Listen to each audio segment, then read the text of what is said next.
cantai, pois a vitória é ganha. Amém.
Somente em Cristo. Este cântico tem uma letra espetacular. É traduzido em inglês e quando nós cantamos essa música, esse cântico, nós sentimos a palavra de Deus realmente falar ao nosso coração. Em Cristo só confiarei, a minha força, luz, canção. Pedra angular em que eu me firmei na tempestade ou sequidão. Quão grande amor, profunda paz, lutas e medos ficam para trás. O meu conforto, tudo para mim, firme no amor de Cristo, enfim. Não há mais palavras, é isso mesmo. Aleluia.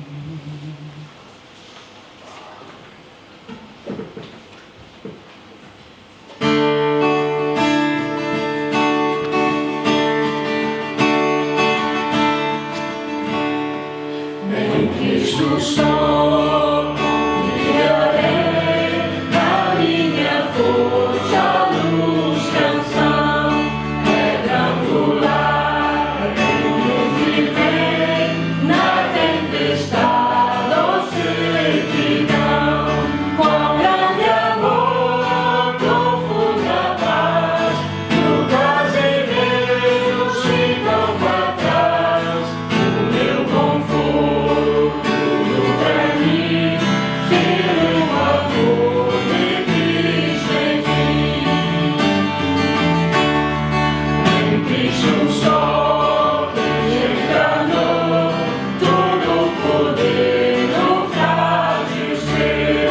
Meu amor Deus ofertou, até por nós se oferecer. Pois lá na cruz o próprio Deus, a sua ira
viver, sim. É isso mesmo, Senhor, acabamos de cantar. Senhor Jesus Cristo, a pedra angular na qual nós nos firmamos, Senhor. Aquela pedra nos dá firmeza nos nossos pés quando passamos em tempos de tempestade ou de sequidão. Louvado sejas Tu, Senhor, louvado seja o Teu nome. Nós em uma só voz proclamamos que Tu és o nosso Deus e o nosso Senhor. Nós em uma coração nos juntamos aqui, Senhor, para Te louvar e adorar. Obrigada, Senhor, graças Te damos, podemos estar aqui neste dia. Graças Te damos, Senhor, pelo Teu amor, a Tua bondade, a Tua proteção durante a semana que passou. Colocamos esta nova semana que se inicia diante de Ti, Senhor. Que possa ser uma semana em que procuro mais e mais estar contigo, Senhor. Seja uma semana em que inicio o meu dia com oração diante de Ti. Seja uma semana em que eu coloco, seja o que é que acontecer no meu dia diante de Ti, Senhor, procurando sempre viver conforme a Tua vontade, Senhor. Possa ser uma semana em que eu, constrangido pelo Espírito Santo, possa obedecer aquilo que Tu queres que eu faça, Senhor. Que seja uma semana, Senhor, em que eu possa me arrepender dos meus pecados e procurar viver em paz contigo. Que seja uma semana, Senhor, em que eu deito a minha cabeça na almofada à noite, colocando tudo o que eu fiz naquele dia diante de Ti. Procurar-te em oração, em clamor, em intercessão pela igreja do Senhor. Que eu possa não esquecer dos meus irmãos que vivem em tribulação, que vivem em doença. Que eu possa não me esquecer da igreja do Senhor universal, em que eu posso colocar os meus irmãos que estão sofrendo perseguição diante de Ti, Senhor. Que eu possa viver realmente o amor que Tu colocaste no nosso coração de uma forma verdadeira, Senhor. Senhor, que nós possamos ser uma igreja que realmente, como o pastor Robson diz, que vive em adoração, em verdade e em espírito, Senhor. Que eu não deixo que o meu dia a dia tome tal conta do meu coração que eu esqueço a quem eu devo orar, a quem eu devo adorar, a quem eu devo proclamar a palavra, Senhor. Que eu não posso esquecer aqueles que estão à minha volta para trazer o Evangelho das boas novas, Senhor. Amado Pai, faz de mim um instrumento verdadeiro nas Tuas mãos para que eu possa viver o Evangelho de forma verdadeira, em espírito e em verdade, Senhor. E que esta igreja, o mais pequeno que seja, Senhor, seja uma igreja de amor, de união, de comunhão, porque é para isso que Tu nos chamaste, Senhor. Há um bocadinho eu estava na escola dominical, Senhor, e estava a ouvir como é que os puritanos separaram daqueles cultos na igreja anglicana na Inglaterra. E estava a pensar, é como a igreja primitiva, em casa, um grupo, um irmão de grupos, estudando a palavra, alguém trazendo uma mensagem que Tu colocaste no coração, cantando hinos, louvando ao Senhor, orando. É isso, Senhor, que nós nunca podemos esquecer. É isso que nós somos aqui. Podemos não estar em casa de alguém, podemos estar aqui neste lugar, que é a Igreja Batista de Ribeira Grande, mas é isso que nós devemos nunca esquecer. Orar uns pelos outros, interceder pelas pessoas que estão doentes, que precisam de ajuda, ajudar os nossos irmãos que precisam de ajuda para fazer o seu caminho contigo, Senhor. Que nós possamos estender a mão àquele que precisa mais, Senhor, que nós possamos viver verdadeiramente o Evangelho neste lugar. E eu tenho certeza que isso vai chamar a atenção aos que não são crentes. Eu tenho certeza que, por exemplo, o Carlos, quando olha para mim, para o Henrique, para esta igreja, possa sentir estes verdadeiramente querem viver o Evangelho de Jesus Cristo e que seja um exemplo para todos aqueles nossos familiares e amigos que não conhecem o Jesus, que nós possamos verdadeiramente viver isso, Senhor. Nós colocamos essa oração diante de Ti, Senhor. Pedimos a Tua bênção para este culto. Pedimos que Tu orientes tudo com o Teu Espírito Santo, Senhor. Que tudo seja conforme a Tua vontade, Senhor. E, Senhor, Tu és o nosso Deus. Tu és aquele que nos chamou para estarmos aqui. Nós Te adoramos e louvamos, Senhor. E colocamos tudo isto diante de Ti, Senhor. Em nome de Jesus. Amém.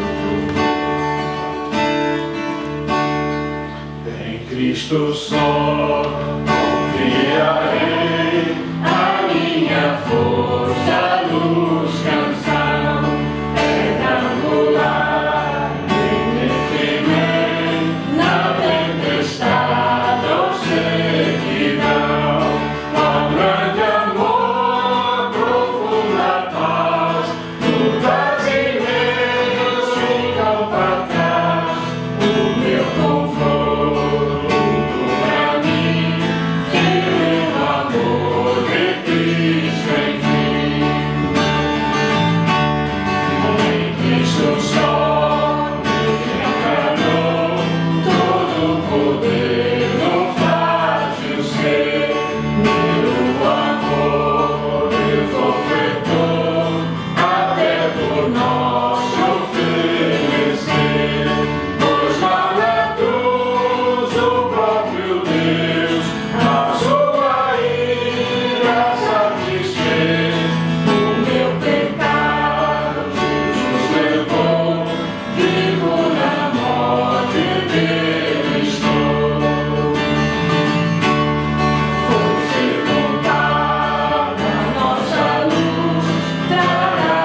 sentamos, irmãos.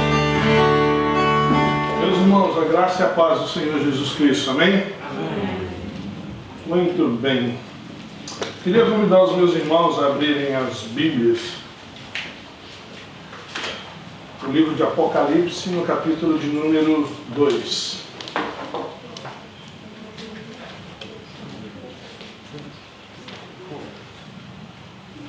Damos boas-vindas ao Paulo, está de volta na Ilha de São Miguel. Mais importante do que isso, ao seio da sua família e com o mesmo grau de importância ao seio da família de Deus. Seja bem-vindo. Deus o abençoe. Amém? Amém. Diz a Sagrada Escritura, vou baixar um pouco mais, né? Está bastante alto. Capítulo 2, do versículo 1 até o versículo de número 7. Escreve ao anjo da igreja de Éfeso.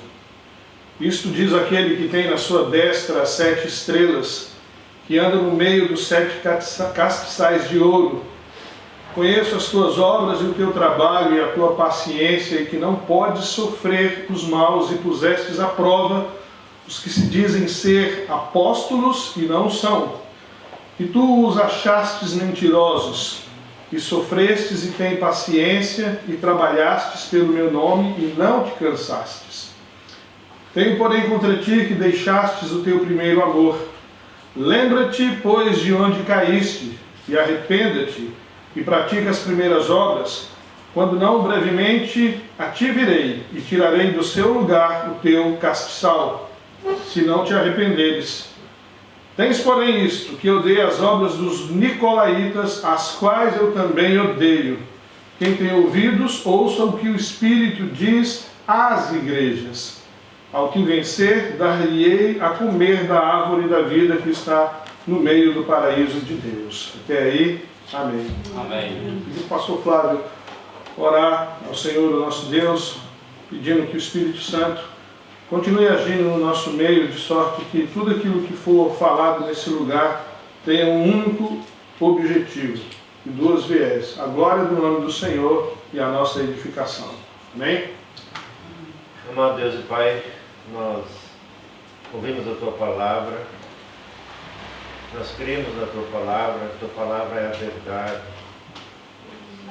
é o Teu ensino para nós, para nossas vidas. Que Tu possas falar aos nossos corações nesta manhã através dela. Amém, Senhor.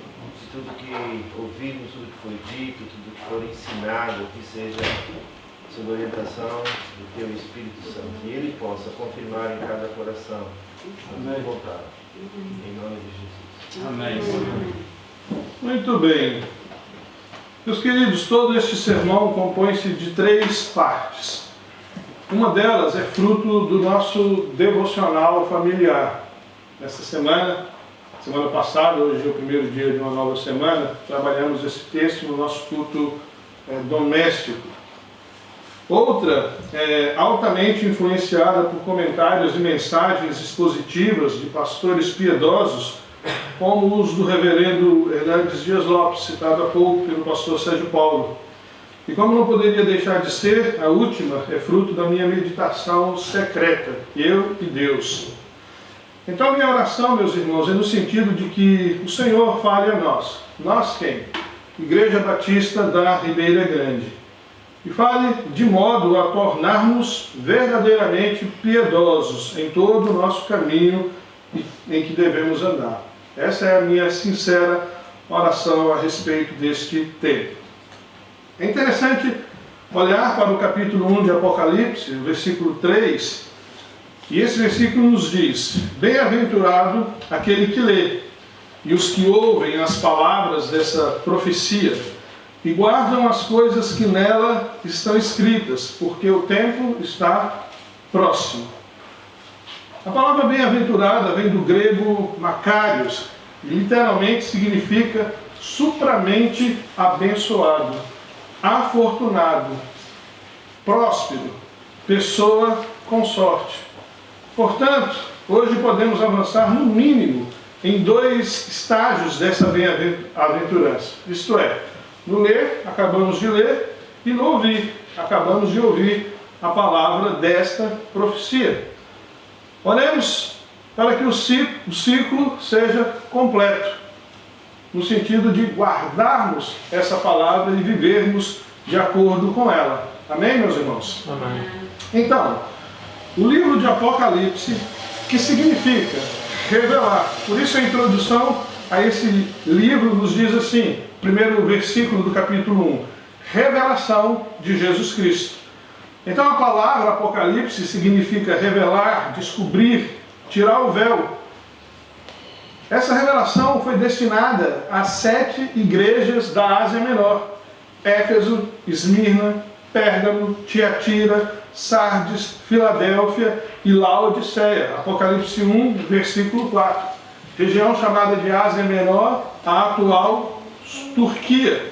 E foi escrito numa época em que as igrejas enfrentavam longos períodos de perseguições e de dificuldades. Destes períodos, 2 dos mais intensos deram-se no reinado de Nero, que reinou do ano 54 ao ano 68 depois de Cristo, e Domiciano, que reinou do ano 81 até o ano 96 depois de Cristo.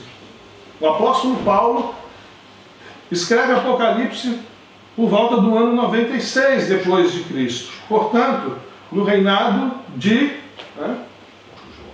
o apóstolo João escreve Apocalipse por volta então do ano 96 depois de Cristo. Portanto, no reinado de Domiciano, que pelos historiadores foi chamado de o segundo Nero, por causa da maldade, da brutalidade, da violência, da truculência com que perseguiu os cristãos do primeiro século.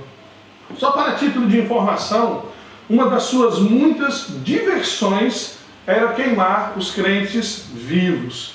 Ele cobria-os com um tipo de betume, amarrava-os a postes e os incendiava enquanto ainda vivos. E o fazia para iluminar as ruas e as alamedas de Roma. Sabe, meus irmãos, nossos irmãos foram feitos verdadeiras tochas humanas. E neste tempo, o tempo deste imperador Domiciano, João é exilado na ilha de Patmos. Apocalipse 1, versículo 9, nós lemos isso. Por volta do ano 95. E ali, nessa ilha, nessa situação de exílio, João tem visões de Deus, da sua glória e do seu propósito. Naquela situação de desterro, ele vê a vitória de Cristo, o Cordeiro de Deus, contra o diabo, contra o anticristo, contra o falso profeta e contra todos os seus inimigos. E Apocalipse 1:10 diz que João ouve a voz do Cristo ressurreto, do Cristo glorificado, do Cristo exaltado sobre tudo e sobre todos. E comentando esse texto, Dias Lopes diz que quando João olha para ver quem falava com ele, ele não vê o Senhor Jesus, mas ele vê a igreja. Isso é por demais precioso. Ele ouve a voz de quem fala e ao olhar para ver quem fala com ele, ele não vê quem fala, mas vê a igreja do Senhor Jesus Cristo. E aqui nós temos lições preciosas. Primeira, a maneira e o meio de vermos Jesus na história é através da igreja. E aqui nós precisamos de nos questionar o quão importante é a igreja para nós. Quanta importância esta Igreja Batista da Ribeira Grande tem para nós, cada um de nós, para cada criança, para cada adolescente, para cada jovem, para cada um de nós, homens e mulheres que Deus tem reunido neste lugar. A glória de Deus nesse mundo, ela precisa ser vista através da igreja, por meio da igreja, que Cristo se faz conhecido sobre a face da terra. E sob essa perspectiva, a palavra do Senhor é dirigida a cada uma daquelas 7 igrejas. E hoje, queridos, eu gostaria de chamar a atenção dos meus irmãos para olharmos a mensagem de Jesus para essa primeira igreja, a igreja de Éfeso. Éfeso era a primeira e maior e mais rica cidade da Ásia Menor. Em Éfeso ficava o porto mais importante da Ásia e era considerada a porta de entrada para o mundo.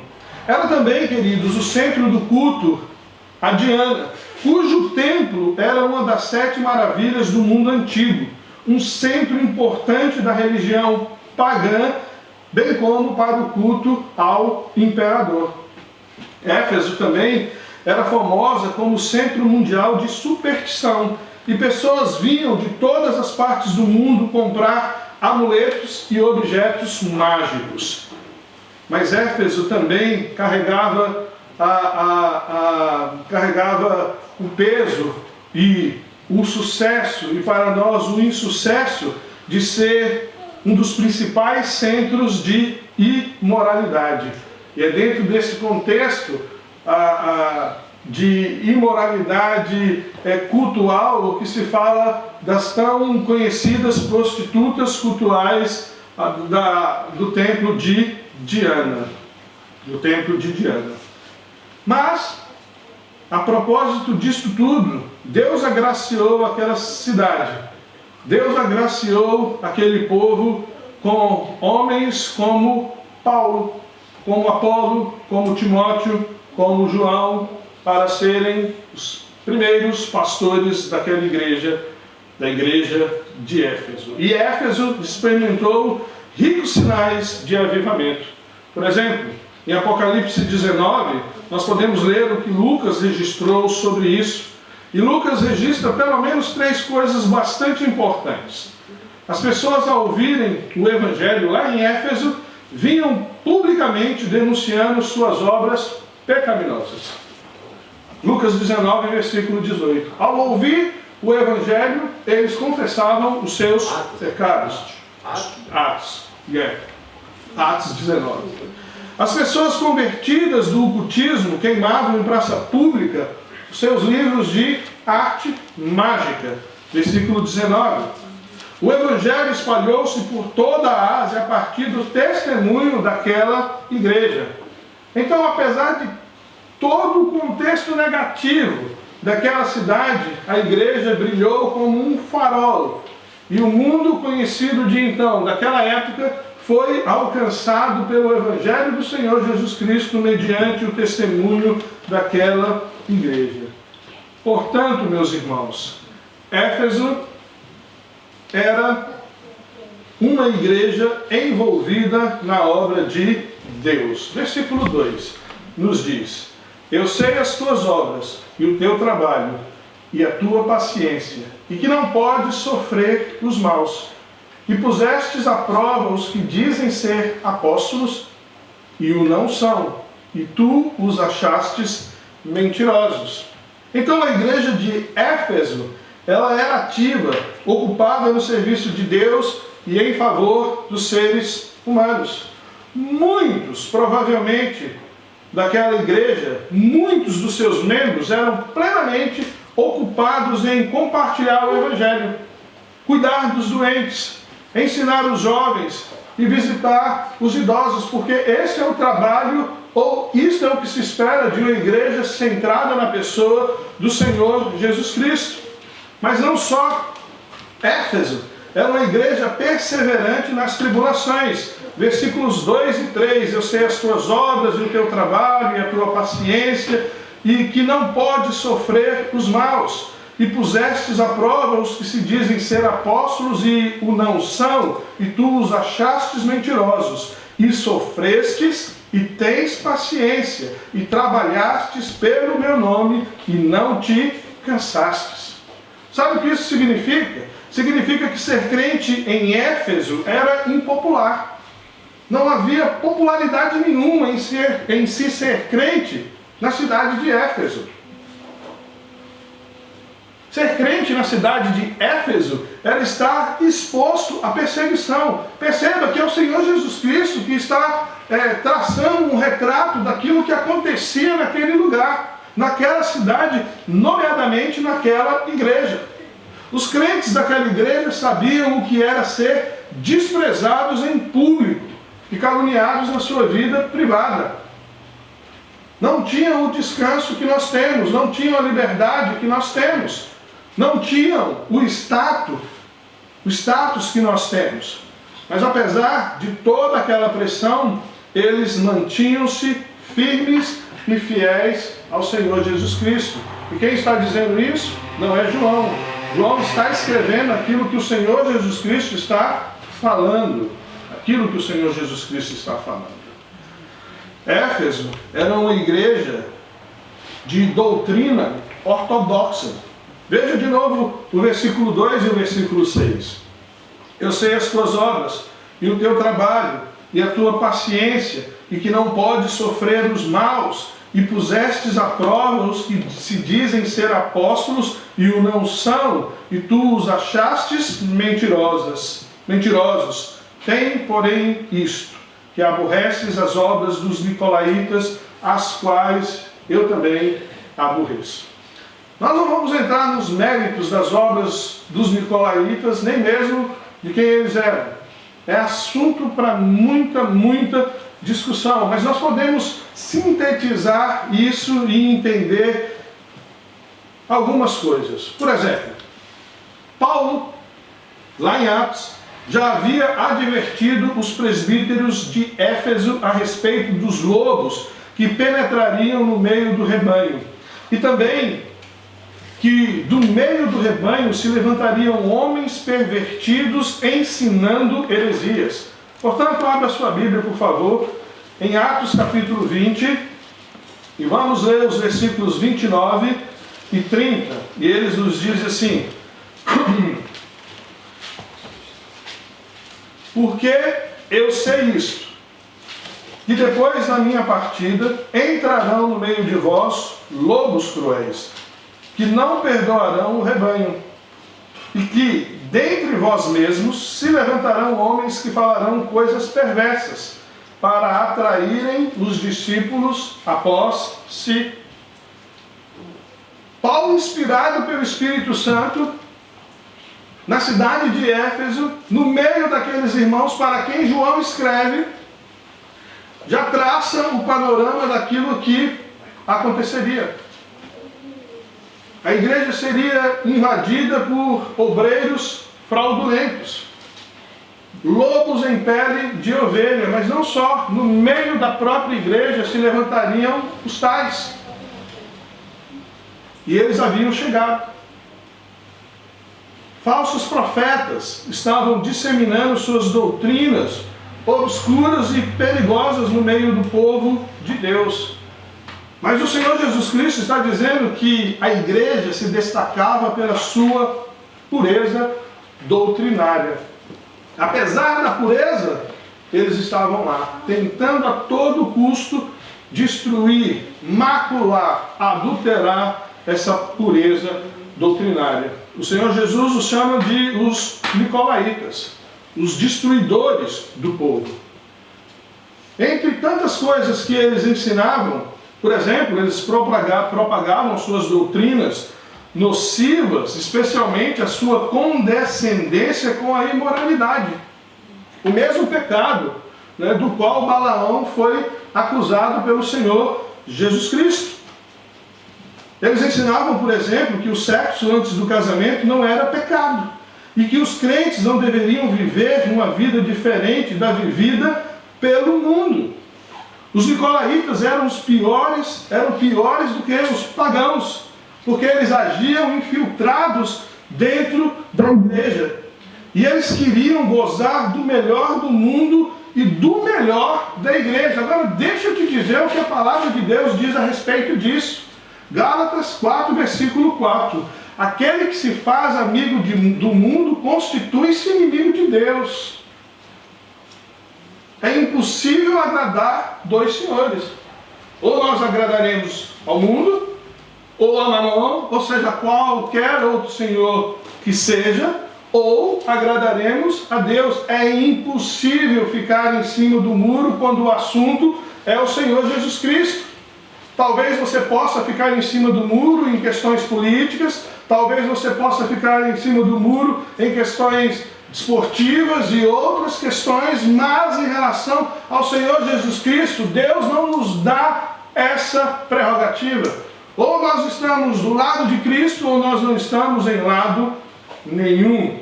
Em lado nenhum. E o Senhor Jesus Cristo está denunciando as suas obras.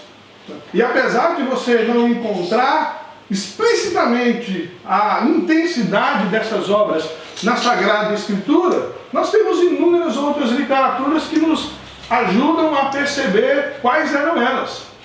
Então esses nicolaítas, eles propunham, por exemplo, destruir o cristianismo. Mas não destruir o cristianismo, desculpa, a ideia deles não era destruir o cristianismo como quem joga uma bomba e acabou, terminou, fim.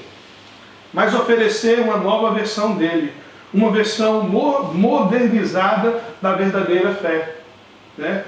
Neste último mês, nós temos ouvido de inúmeros pastores fazendo isso. Né? Para uma comunidade tão centrada no catolicismo romano como essa, vocês estão vendo o Papa fazer isso. Ou não? Ou não? Qual a percepção que vocês têm dessas falas do Papa, por exemplo? Não é? Nesses dias temos visto isso acontecer em todo o tempo. Sabe, irmãos pastores que ontem pareciam ortodoxos em sua doutrina, hoje assumem a doutrina dos nicolaítas e a propagam sem temor algum. É isso que está acontecendo. No Brasil nós temos tido aí alguns exemplos clássicos. No mundo nós temos tido tantos outros exemplos. Entretanto, meus irmãos, a igreja de Éfeso identificou os falsos ensinos e as falsas obras, obras dos falsos profetas, obras dos falsos apóstolos, e odiou e rejeitou a heresia. A igreja de Éfeso odiou isso. Ela identificou o falso ensino. Ela identificou o falso profeta. Ela identificou o herege e odiou isso. E odiou isso. Mas sabe por quê? Porque também o Senhor Jesus Cristo odeia. Deus é amor? Sim, Senhor. Mas ele também é fogo consumidor. E é isso que o versículo 6 nos diz. Tem, porém, isto, que aborreces as obras dos nicolaítas, as quais eu também aborreço. Aborreço aí é uma palavra soft, né? É odeio. Olha no texto grego, está lá, odeio, com todas as letras. Ódio velado. Ódio velado. Sabe, queridos, os crentes de Éfeso não se separaram apenas da falsa doutrina, mas também das falsas obras. Obras enganosas e enganadoras. Coisas com as quais nós, igreja, às vezes nos detemos e que não glorificam a Deus, que não exaltam a santidade bendita de Deus. Aqueles crentes, eles não foram estúpidos a ponto de supor que a cordialidade cristã pode tolerar falsos profetas. Isso é tão difícil. Por que é tão difícil? Porque nós não queremos desagradar, porque nós não queremos ofender. Quem nós não queremos desagradar? Aqueles a quem o Senhor Jesus Cristo odeia. Quem nós não queremos ofender? Aqueles a quem o Senhor Jesus Cristo odeia. Por causa do quê? Por causa da falsa doutrina. Por causa do falso ensino. Pela perversão, pela adulteração da palavra de Deus. Cordialidade cristã não implica cordialidade com a heresia, com o falso ensino, com a condescendência, com o ficar em cima do muro. O verdadeiro amor não comunga com o erro nem com o mal. É um engano crasso dos nossos dias. A qualquer momento, por se posicionar de acordo com a palavra de Deus, nós podemos ser rotulados de não sermos amorosos, por exemplo. Aquela igreja não é amorosa, aquele irmão não é amoroso, aquele pastor não é amoroso, aquele obreiro não é amoroso. Por quê? Porque não se curva diante da heresia. Não se curva diante do falso ensino. Não encara o falso profeta nos olhos. Os falsos apóstolos, obreiros fraudulentos, mercenários, como o Senhor Jesus Cristo disse. Não são pastores, são lobos travestidos de ovelha, mercenários. Interessante que a igreja de Éfeso, ela é catedrática nesse assunto. Ela chega, bate o olho e então ela vai diagnosticar a situação. E mais do que isso, ela assume posição. Veja como isso é precioso para a igreja. Mas, meu irmão, não obstante a tudo isso, sob o olhar perscrutador do Senhor Jesus Cristo, a igreja de Éfeso sofre uma dura acusação. Versículo 4. Tenho, porém, contra ti que deixastes a tua primeira caridade. O texto grego aqui é ágape, amor, amor. Né? Essa semana, no nosso culto doméstico, eu estava falando para minha filha Cristiane. Infelizmente, ou felizmente, eles já corrigiram isso. Né? É amor. Amor para não ter sentido duplo a palavra. E por quê? Porque eles sofrem tanto isso? Porque perderam o seu amor. Sabe, querido, eu tenho pensado muito nisso. E os meus pensamentos me levam à seguinte conclusão. A luta pela ortodoxia, a luta pela seriedade, pela pureza doutrinária, o intenso trabalho e as perseguições levaram a igreja de Éfeso à aridez e à perda do amor. Tão simples quanto isso. Sem amor, a obra da igreja ela é morta. Paulo diz isso em 1 Coríntios, capítulo 13. Se você puder abrir a sua Bíblia, é tudo que nós temos para garantir a fidelidade. Diz: ainda que eu falasse a língua dos homens e dos anjos e não tivesse amor, seria como um metal que soa ou como o sino que tine. E ainda que tivesse o dom de profecia e conhecesse todos os mistérios e toda a ciência, e ainda que tivesse toda a fé, de maneira tal que transportasse os montes e não tivesse amor, nada seria. Ainda que distribuísse toda a minha fortuna para sustento dos pobres, e ainda que entregasse o meu corpo para ser queimado, e não tivesse amor, nada me aproveitaria. Olha que coisa. É possível ser bom sem ter amor? Tão simples quanto isso. É possível ser filantropo sem ser amoroso? É possível fazer um sacrifício como a própria imolação sem amor? É possível. É isso que a nossa geração não conhece, não discerne, não entende, não ultrapassa a casa da meninice, da imaturidade, não considera essas coisas à luz da palavra de Deus. Sem amor, a igreja é morta.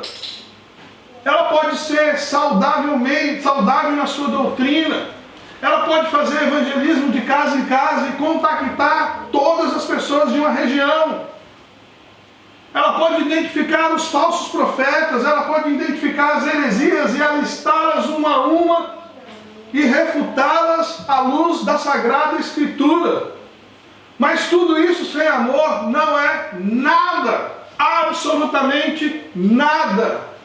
Não honra o Senhor Jesus Cristo. Pelo contrário, traz desonra. E isso é duro. E o que nós precisamos entender? Nós precisamos entender que a primeira geração de crentes daquela igreja era marcada pelo amor de Deus, pelo amor a Deus e por uns aos outros. Capítulo 1 de Éfeso, versículo 15. É a prova deste sentimento. Paulo diz: pelo que, ouvindo eu também a fé que entre vós há no Senhor Jesus Cristo e o vosso amor para com todos os santos. Paulo está escrevendo a primeira geração de crentes, está falando assim: olha, eu também ouvi a vossa fé e o vosso amor. A vossa fé e o vosso amor elas romperam as fronteiras de Éfeso e alcançaram o mundo conhecido de então. Entretanto, cerca de 30 anos depois, uma nova geração de crentes despontou naquela igreja. Mas essa nova geração perdeu o fogo da sua primeira devoção. Ela perdeu o seu amor. Ela continuava doutrinariamente saudável, ativa no seu trabalho, mas já não existia amor. Eles continuavam trabalhando? Sim, mas sem amor. Continuavam enfrentando perseguições? Sim, mas sem amor. Eles continuavam firmes na doutrina? Também, mas sem amor. E sem amor, meus irmãos, o trabalho se torna enfadonho. Sem amor, o sofrimento, como diz Paulo, não tem valor algum. Sem amor, a ortodoxia, a pureza doutrinária, ela é morta. Nós não podemos nos esquecer que o amor é maior do que o conhecimento. Ele é maior do que a fé. E ele é maior do que a esperança. Isso é bíblico. Olhando para o final do capítulo 13 de 1 Coríntios, né, o apóstolo Paulo sinaliza exatamente isso. Versículo 13 do capítulo 13. Agora, pois, permanecem a fé, a esperança e o amor. Mas o maior destes é o amor. Ele é o amor. Mas a esperança, graças a Deus, sempre há esperança. A igreja recebe uma ordem vinda diretamente da pessoa do nosso Senhor e Salvador Jesus Cristo. E no versículo 5 ele diz: lembra-te, pois de onde caístes, arrependa-te e pratica as primeiras obras. Lembra-te. Recebe uma ordem de se lembrar da sua condição anterior. Houve um momento em que algo aconteceu, preste atenção nisso. Houve um momento em que alguma coisa aconteceu na sua vida, na vida daquela igreja em Éfeso. Houve um momento em que o amor começou a esfriar-se, até quase ser completamente extinto. Daí a razão para a ordem do Senhor Jesus Cristo. Lembra-te, pois, de onde caístes e arrependa-te. Pratica as primeiras obras. Quando não, brevemente virei a ti e tirarei do seu lugar o teu castiçal, se não te arrependeres. É uma palavra gloriosa no sentido da orientação, do desejo do coração do Senhor Jesus Cristo de nos restaurar à condição anterior. Aquela condição onde, mais do que pureza doutrinária, nós tínhamos, ou a igreja de Éfeso tinha, verdadeiro amor pelo seu Senhor e uns pelos outros. Não pode desassociar. Amar a Deus está intimamente ligado a amarmos uns aos outros. Você não pode, isso é uma sentença que não se divide. Ela não pode ser dividida. A Bíblia diz: aquele que diz que ama a Deus, mas aborrece seu irmão, é mentiroso. Ele é mentiroso. Então eu preciso saber que houve um momento em que algo aconteceu, um momento em que o amor começou a se esfriar, sabe? E nesse momento o Senhor Jesus convida aquela igreja a olhar para trás, para perceber qual era a sua condição. Muitas vezes as pessoas não têm interesse em fazer isso. Mas olhar para trás, para os prazeres do mundo, uma vez que já colocamos a mão no arado, é não estar apto para o reino de Deus. Mas olhar para trás, para corrigir os nossos caminhos diante do Senhor, é o primeiro passo para o arrependimento. Sabe, meus irmãos, eu não tenho dúvida de que o Senhor nos chama a esse arrependimento, a falta do amor. Não tenho a mínima dúvida. Né? Lembra-se da palavra do filho pródigo, que começou o seu caminho da restauração quando se lembrou da casa do seu pai? Na sua condição de penúria, de miséria, de fome, de frio, de dor. Primeiro os porcos tinham que comer. Se sobrasse então pelotas ou bolotas, então ele poderia se alimentar, enquanto a casa do seu pai havia fartura. Fartura. E ele então se lembra onde tudo começou a acontecer. E ele diz, onde é que as coisas começaram a acontecer? Na casa do seu pai. E ele diz assim, voltarei à casa do meu pai. A casa do meu pai. E é por isso que a igreja recebe a ordem expressa de se arrepender do seu pecado. Sabe, meus irmãos, arrependimento significa mudar de direção. Mudança de mente, mudança de sentimentos, mudança de vida. Arrependimento não traz consigo coisas velhas. Arrependimento significa deixar para trás tudo aquilo que se colocou entre você e o seu Deus. Tudo, absolutamente tudo, seja o que for. Todas as coisas, conforme lemos em Romanos, todas as coisas que se levantaram, que se colocaram como pedra de tropeço entre você e Deus, destas coisas você precisa se arrepender. Nós precisamos nos arrepender. E o Senhor Jesus Cristo disse para a igreja de Éfeso, há 2000 anos atrás, deixe para trás, e nos diz hoje, Igreja Batista da Ribeira Grande, deixe para trás. Foi por isso que o filho pródigo disse, levantar-me-ei e irei ter com o meu pai e lhe direi, pai, pequei contra ti. Não é? A igreja de Éfeso também recebeu a ordem clara de voltar à prática das primeiras obras. Lembra-te, pois, de onde caístes e arrependa-te e pratica as primeiras obras. Ela tinha que recuperar o que havia perdido. Ela tinha que praticar as obras que praticava no início. Que obras são essas? Aquelas obras, conforme diz Paulo, que Deus preparou para aqueles que o amam. Não são as minhas obras, não é o que eu quero fazer, mas são as obras do Senhor Jesus Cristo. É aquilo que Ele quer que eu faça para a glória dEle, por amor a Ele.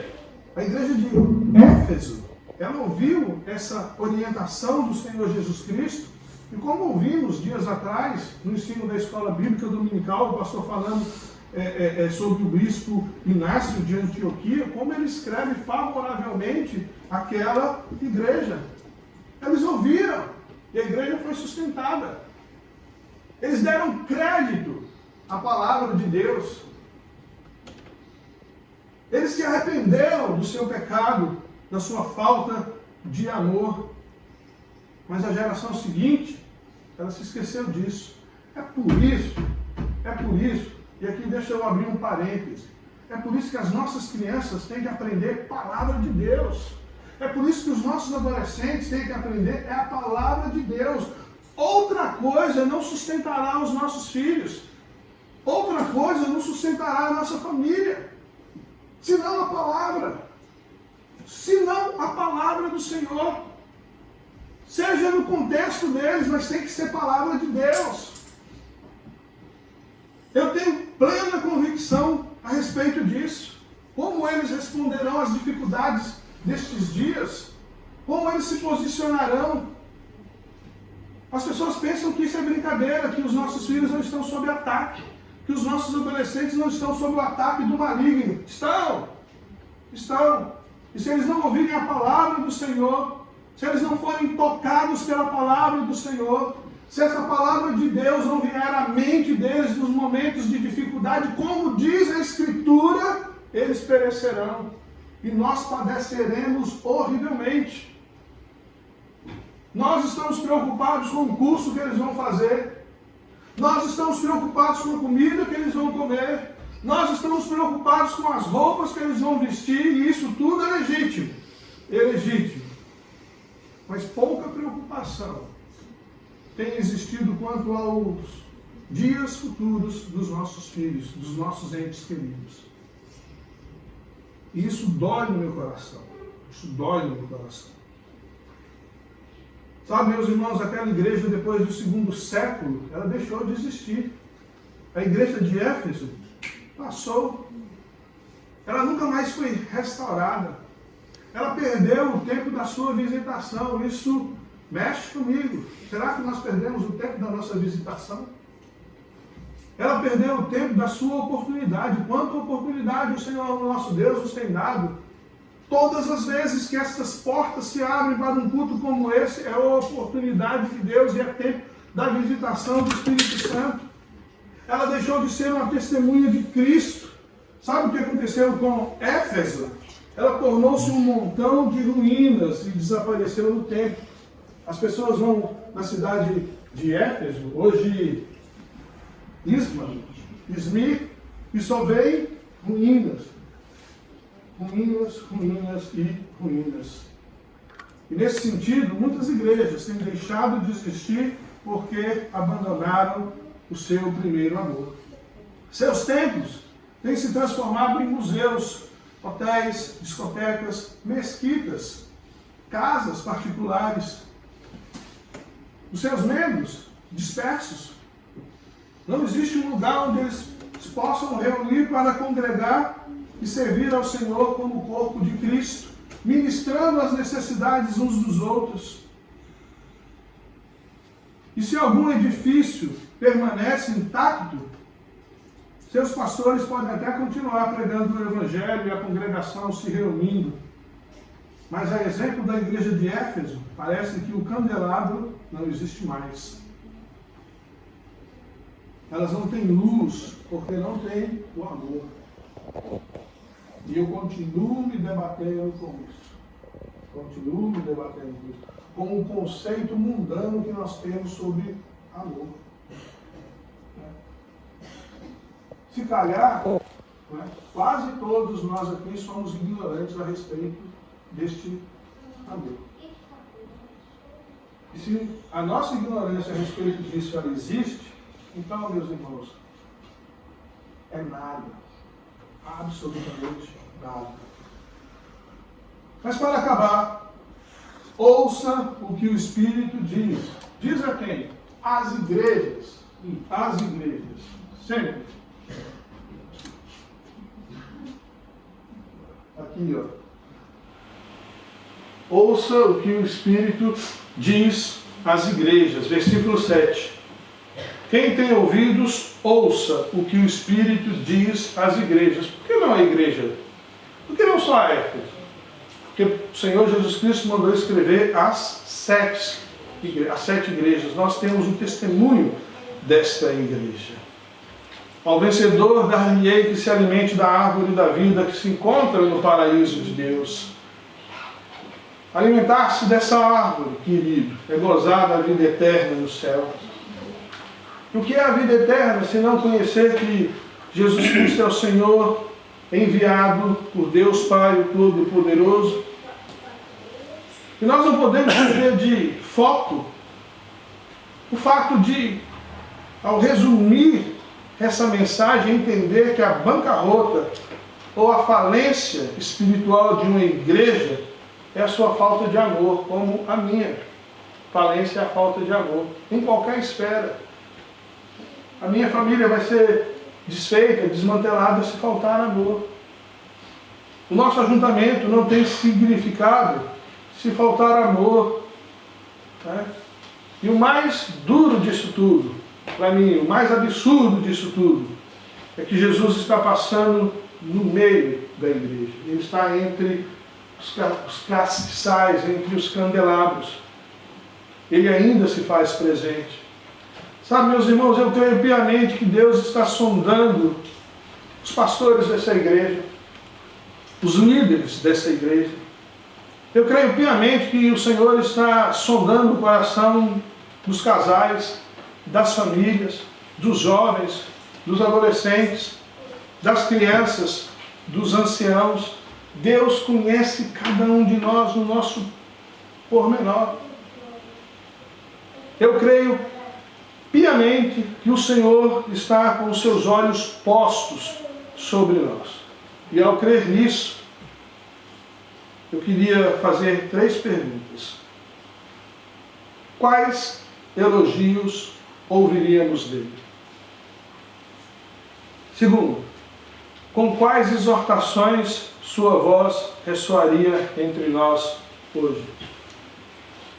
Terceiro, que mudanças o Senhor Jesus sugeriria a nós, Igreja Batista da Ribeira Grande? Com isso tudo, nós continuamos a precisar ouvir o que o Espírito Santo tem a dizer à igreja.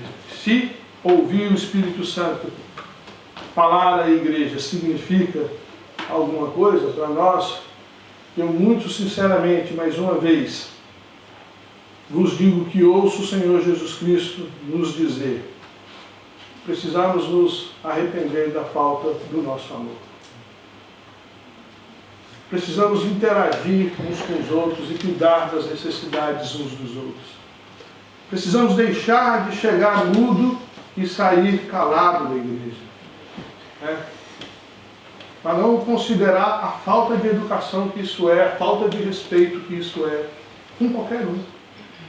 Com qualquer um, principalmente na igreja do Senhor Jesus Cristo. Valores tão mínimos, mas tão essenciais para o reino de Deus. E eu encerro com João 13:34. Um novo mandamento vos dou, que vos ameis uns aos outros, como eu vos amei a vós. Que também vós, uns aos outros, vos ameis. Meus irmãos, somos culpados de falta de amor? O que faremos a esse respeito, se formos culpados? O que você está disposto a fazer? Sabe por que eu falo isso, meus irmãos? Porque eu tenho orado ao Senhor, e a minha família é testemunha disso. Senhor, gera amor no meu coração, pela tua igreja, pelo teu povo. Gera aquilo que eu sinto em mim esfriar. Primeiro por culpa minha. Não é? Eu tenho sentido essa necessidade. E eu oro para que você sinta tal necessidade. Para que possamos ouvir a voz do Espírito Santo e voltar à prática do primeiro amor e das boas obras. E que Deus nos abençoe. Amém.